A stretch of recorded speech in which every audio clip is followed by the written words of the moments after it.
నమస్తే అండి. నేను వాణి. నా ఛానల్ ఫస్ట్ టైం చూస్తుంటే ప్లీజ్ లైక్ చేసి, షేర్ చేయండి, సబ్స్క్రైబ్ చేసుకోండి.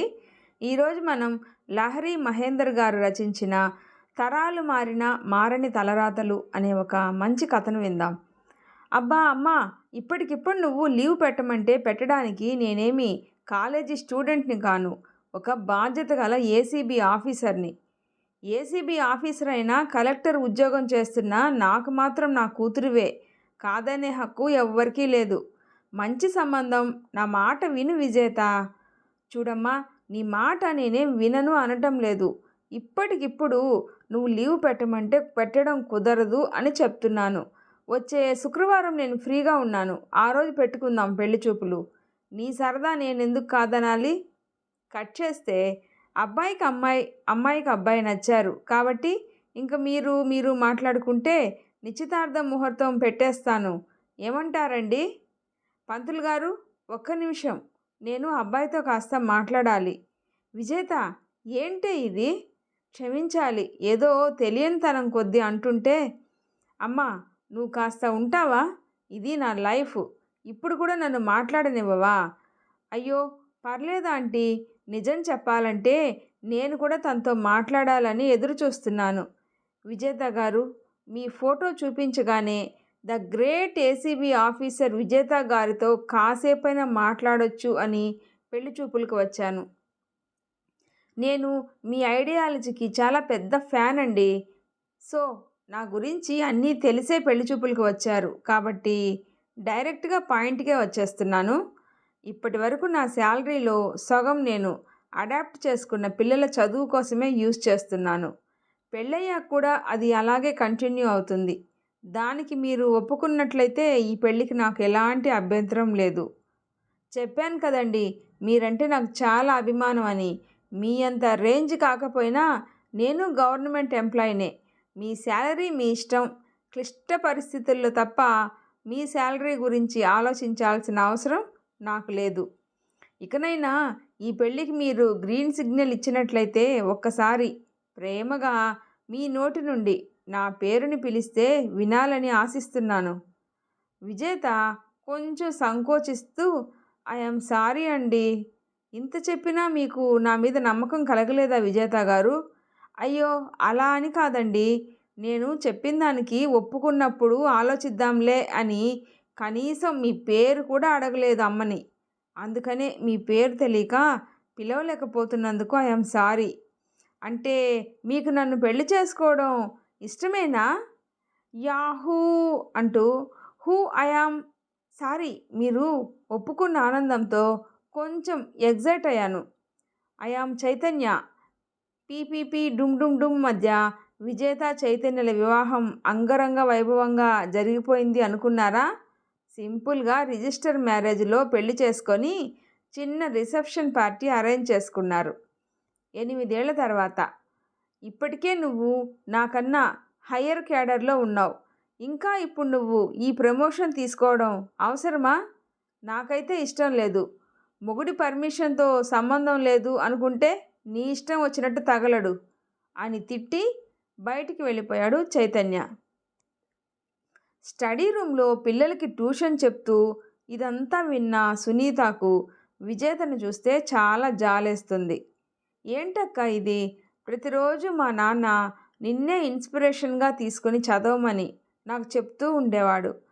ఇంత పెద్ద పొజిషన్లో ఉన్నా నువ్వు ఇలా ఒక మామూలు ఇల్లాలులా అంత భయపడటం అవసరమా? మనం ఉద్యోగపరంగా ఏ పొజిషన్లో ఉన్నా పెళ్ళై పిల్లలు పుట్టాక ఆ పిల్లల కోసమైనా వాళ్ళు అనే మాటలు భరిస్తూ ఉంటామని మగవాళ్ళ ధీమా. చైతు మాత్రమే కాదు, భార్య ఎదుగుదలను చాలామంది భర్తలు కూడా తట్టుకోలేరు అనింది విజేత. సాకేత్, శారద ఇద్దరూ ఒకే కాలేజీలో బీఈడీ చదువుతున్నారు. చదువులు అయిపోయాక ఇద్దరికి టీచర్గా జాబ్స్ వచ్చాయి. కాలేజీలో ఉన్నప్పుడే ఒకరినొకరు ఇష్టపడ్డారు. కానీ జాబ్స్ వచ్చే వరకు వెయిట్ చేశారు.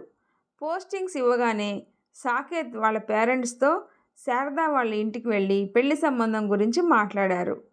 నో చెప్పడానికి పెద్దగా రీజన్స్ ఏమీ కనిపించనందువల్ల శారద పేరెంట్స్ వెంటనే పెళ్ళికి ఒప్పేసుకున్నారు. ఇష్టపడిన ఇద్దరు ఒకటయ్యారు.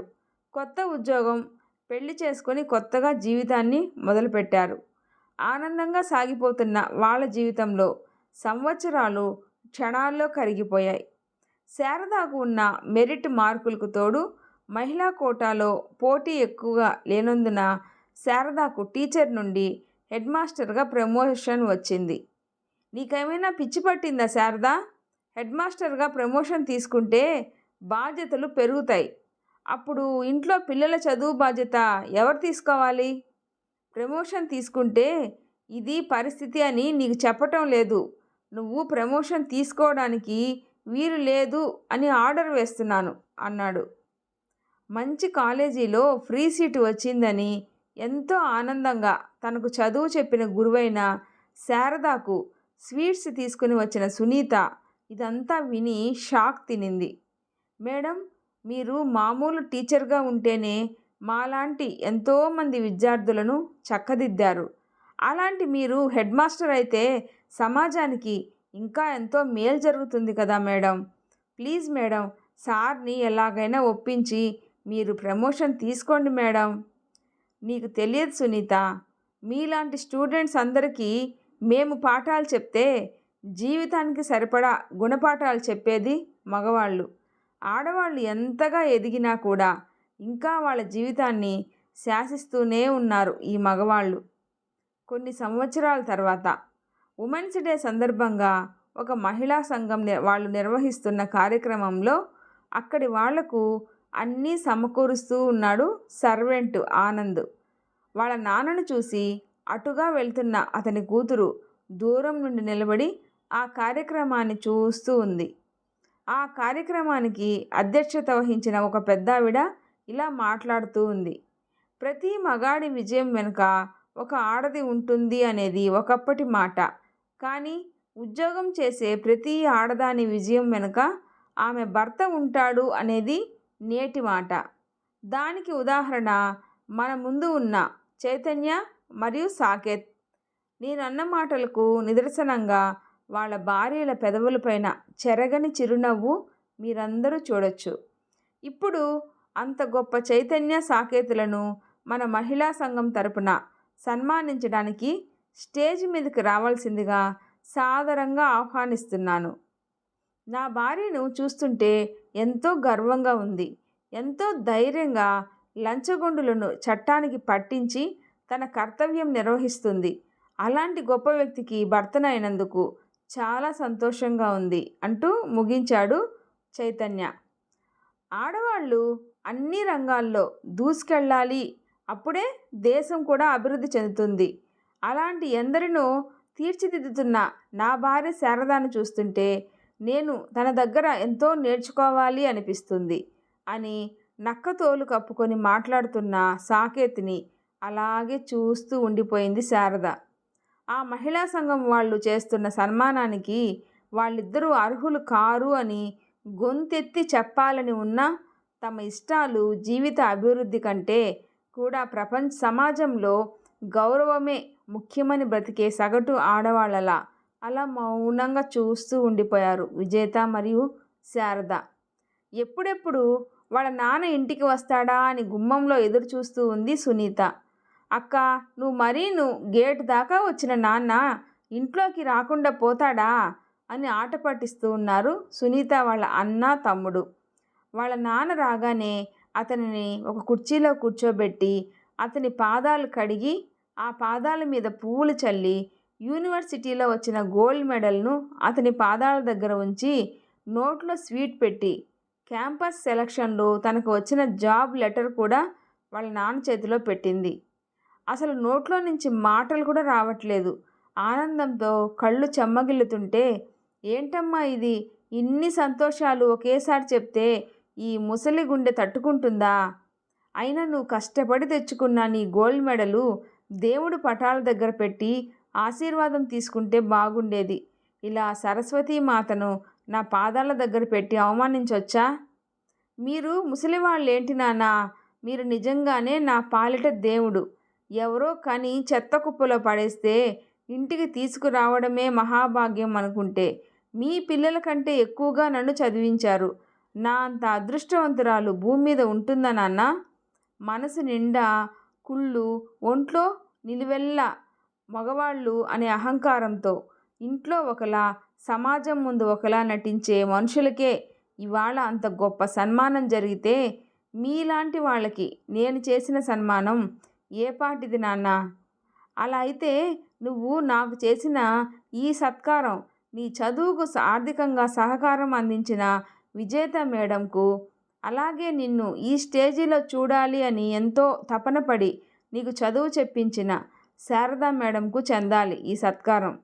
నిజమే నాన్న, నేను ఒప్పుకుంటాను. వాళ్ళ సహాయం లేనిదే ఇప్పుడు నేను ఇలా ఉండేదాన్నే కాదు.